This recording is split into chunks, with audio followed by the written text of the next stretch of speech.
is free doing, or free orbiting. It's like a flow-lo. It's like a mix of a bolo with poi and juggling all mixed together.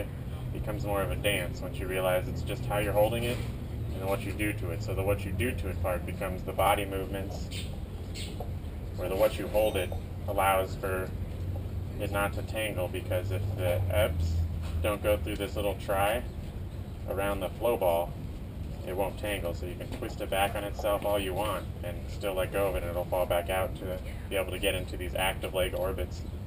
So it's a mixture of being able to toss and catch it and being able to orbit it. That's pretty cool. Is that for one of your science classes? No, it's actually invented by a physicist, though, in San Francisco, like 87. He became a patent attorney because no one would write the patent for 3 balls on a string.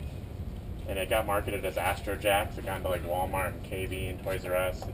It lasted in the stores like 2 or 3 years. It was just a hard thing for people to wrap their minds around. So I just go out and I demo it all the time. Like, I make these up myself now. I think of it more as like it's my culture, my lifestyle now. It's an outlet for all this energy that I have. Like, I'm probably needing more outlets, but having at least one is a positive thing. So it becomes like a meditative state when you get into it. It's the art of like flowing with it. Like, people describe playing a sport or making a painting or something in the same sense that I think of this. It's like once you get into it, you start just doing, and that's why dimensional orbiting is sort of slang term is doing. This is like a state of doing. This is doing jacks, because that's what it started with, was Astro Jacks, this 3 set. But you can do, this is monkey style if you only have 2. It definitely looks more like a martial art. I had a guy say, oh, that's an ancient weapon called a bolo. I'm like, well, sort of. If I tangled it to the point that this was secured, then it's a bolo pretty much. They used to use it to throw it around and like wrap people's legs up or catch animals and stuff. But the way I do it, it's more of like it's an expressional tool. It's something that I just use to put myself out there and just feel confident that this is something I'm sort of meant to spread an idea of. I don't work with the company as much as I'd like to anymore, but the original ones were a lot smaller. These ones actually don't have the same center of balance. They don't orbit as small.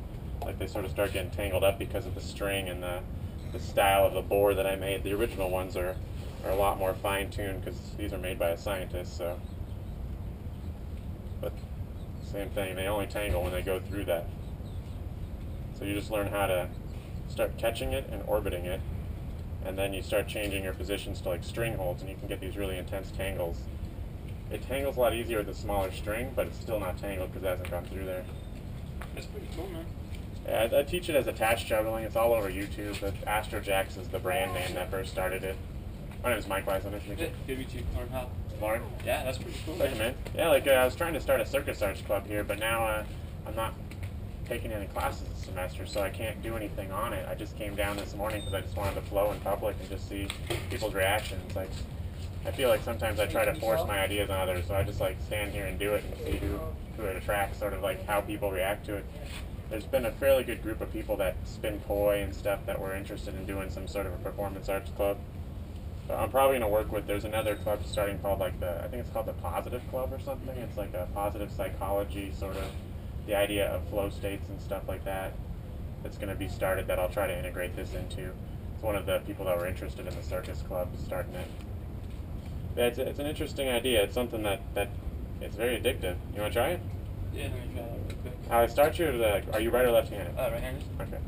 Start with your dominant hand, and then just close these 3, and with your thumb, pinch it right there so you can feel that flow bob, and then just really slowly bounce it up and down to change it from a horizontal that I started you into a vertical. And there you go.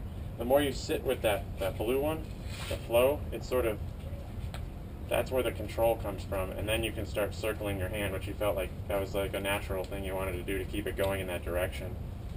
You just circle it and then you can stop, or you can continue circling it and control the speed and the tempo of that flow spin. But it's interpretive, so the first couple weeks is just experimenting, figuring out orbits and just playing around with the top and the bottom. I suggest pinching it like that, or feeling it between 2 finger points, because that way you have a up and a down control.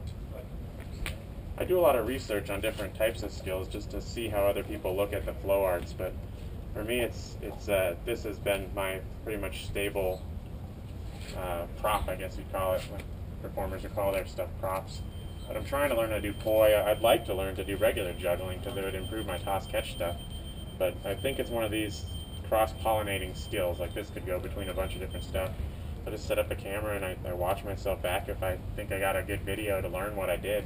Because a lot of times I have no clue. It's like freestyling. It's like you say something in a freestyle, you might never say that again ever because it was right there in the moment. It was just whatever you said. But yeah, it's like it's if you're interested in more information, check it out on YouTube. You can find me on there. I've got 2 different accounts. One of them's Mike Wise, and the other one's the Hit Miss. But look up attached juggling, you'll find it, and it'll link to other stuff for astrojacks and stuff like that. I'd suggest starting with the astrojacks because these ones are a little harder to manipulate at first because of the size. Something you can stick in your pocket's also good because then when you're waiting in line, I always just pull this thing out and I twist it around, and it's safe enough that it's squishy. If it was let go and hit somebody, it would just bounce off of them. They might be frustrated if I hit them with it, but I haven't hit anybody recently. I've been doing this 10 years, so. Sweet. Hey, that's good. Yeah, man. Thanks for your time. Yeah.